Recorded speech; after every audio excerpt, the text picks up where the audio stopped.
Have you ever noticed how the world seems to punish the kindest people? The more you give, the more people demand. The more you forgive, the more you are betrayed. It feels like life twists your best intentions into weapons against you. And yet, society keeps whispering, just be good, just be kind, just give. But deep down, you've probably felt the sting of betrayal enough times to sense the truth. Goodness, on its own, is not protection. It is exposure. Carl Jung once warned, a good man who has not confronted his shadow is not a good man at all. He is merely harmless. And harmlessness, in a world ruled by ambition and power, is not a virtue. It's an invitation for others to exploit you. Think about it. Who is admired more? The endlessly forgiving soul who is stepped on again and again, or the person who carries kindness like a blade sheathed in steel, capable of harm, but choosing restraint? We instinctively respect the second because they embody both light and darkness. This is the paradox. The people who seem the nicest often suffer the most. They bend until they break. They mistake approval for respect and sacrifice themselves for people who never intended to honor their sacrifice. You might think you're buying love through kindness, but what you're really buying is invisibility. And invisibility is dangerous because when you are invisible, others can project onto you whatever they wish. You stop being a person and you become an object, a giver, a forgiver, a provider of endless patience. And once you are reduced to an object, your soul is no longer seen. That's where the real danger lies, not in being hated, but in being consumed. From childhood, we are fed a simple story. If you are kind, people will be kind back. If you forgive, you'll be forgiven. If you love, you'll be loved. It's a comforting illusion, one that parents, teachers, and preachers repeat, because it makes the world feel safe. But illusions don't survive adulthood. The reality you've already felt is much harsher. Human beings often interpret kindness not as virtue, but as weakness. When you give once, people may thank you. When you give twice, it starts to feel expected. By the third time, your generosity has transformed into obligation. It no longer feels like you're choosing to be kind. It feels like you owe them. And the strange thing is, they begin to believe it too. What once was a gift becomes their entitlement. And if you ever withdraw it, you are suddenly the villain. That is a psychological trap. You think you are building love, when in truth, you are building dependence. You think you are creating bonds, when in reality, you are erasing your own boundaries. Carl Jung called this the danger of denying the shadow. The refusal to assert your darker, firmer side leaves you defenseless against the shadows of others. Notice how people treat those who always say yes. They are rarely respected. More often, they are dismissed, overlooked, or quietly despised. Why? Because we instinctively value strength, not submission.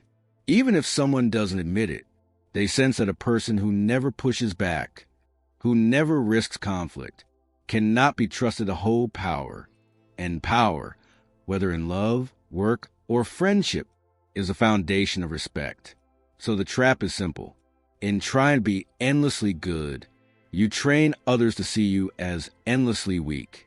History does not flatter the gentle.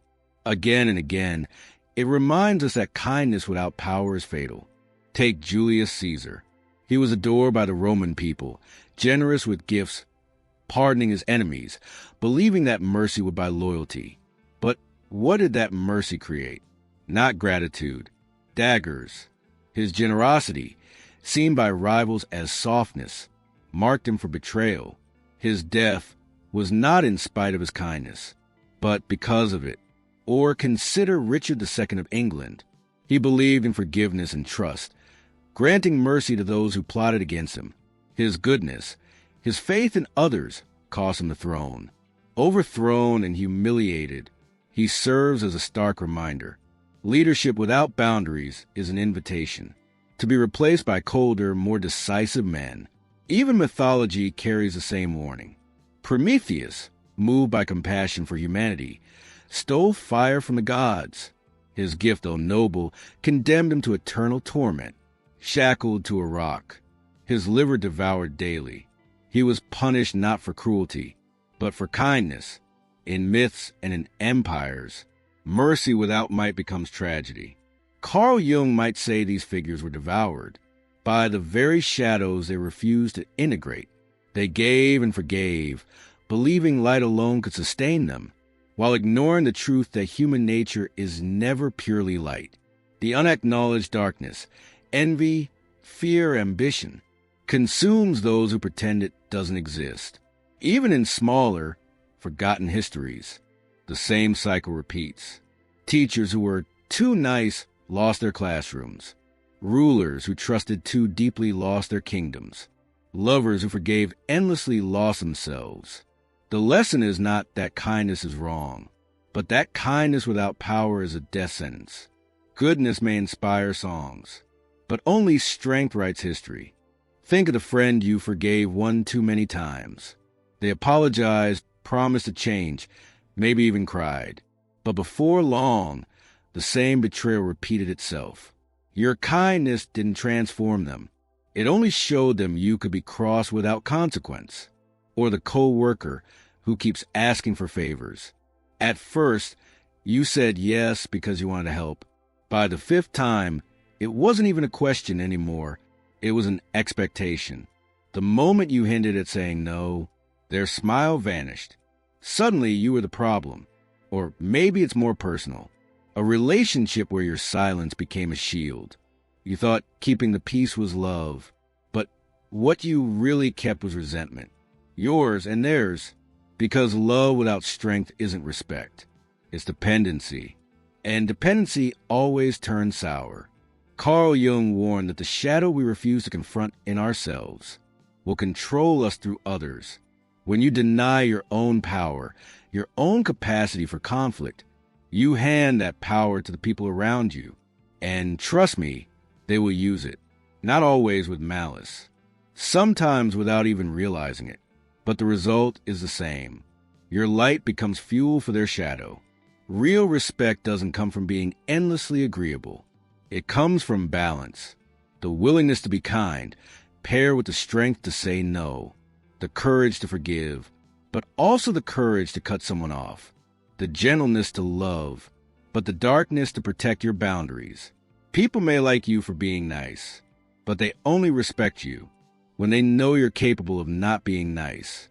So here's the truth most people don't want to face. Being good is not enough. In fact, if goodness is all you have, it will destroy you, because the world does not reward harmlessness. It exploits it. Carl Jung wrote that one does not become enlightened by imagining figures of light, but by making the darkness conscious. The path to true strength isn't found in clinging to kindness, but in integrating your shadow, embracing the fact that you are capable of anger, of defiance, of danger. Only then can your goodness have weight. Think about it. The man who is incapable of cruelty is not virtuous. He is simply weak.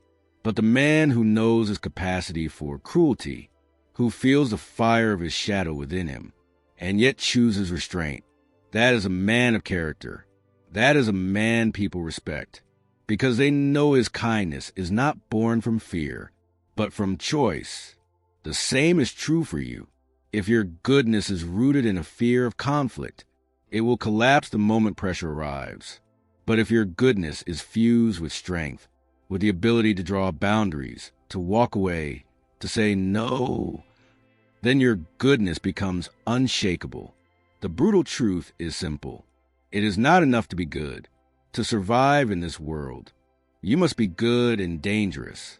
You must be light and shadow, because the person who is only good is consumed. But the person who carries both darkness and light, that person cannot be broken. And when the world sees that in you, they don't just like you, they respect you. Perhaps the hardest part of this truth is not learning it, but living it, because knowing that goodness alone destroys you doesn't mean you suddenly abandon kindness. It means you learn to carry it differently, not as a shield, not as a mask, but as a choice forged in fire. Carl Jung described individuation, the process of becoming whole, as a union of opposites, light and dark, conscious and unconscious, love and shadow. To reject one side is to live half a life. To integrate both is to stand unshaken in the storm. This is what it means to be complete. Not a saint without anger, not a tyrant without mercy, but a human being who has made peace with their full nature. Look back at your own life. How many times did you silence yourself in the name of harmony? How many times did you give, not because you wanted to, but because you were afraid of what would happen if you didn't? Those moments weren't kindness.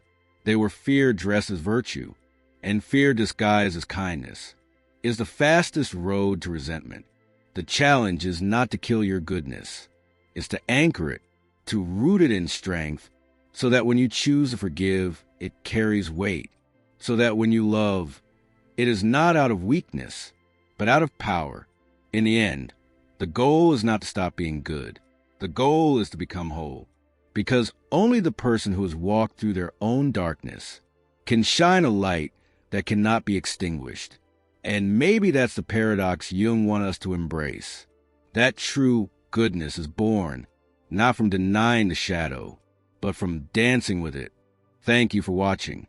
If this message spoke to you, subscribe to the channel, so together we can keep exploring the hidden truths that shape and improve our lives.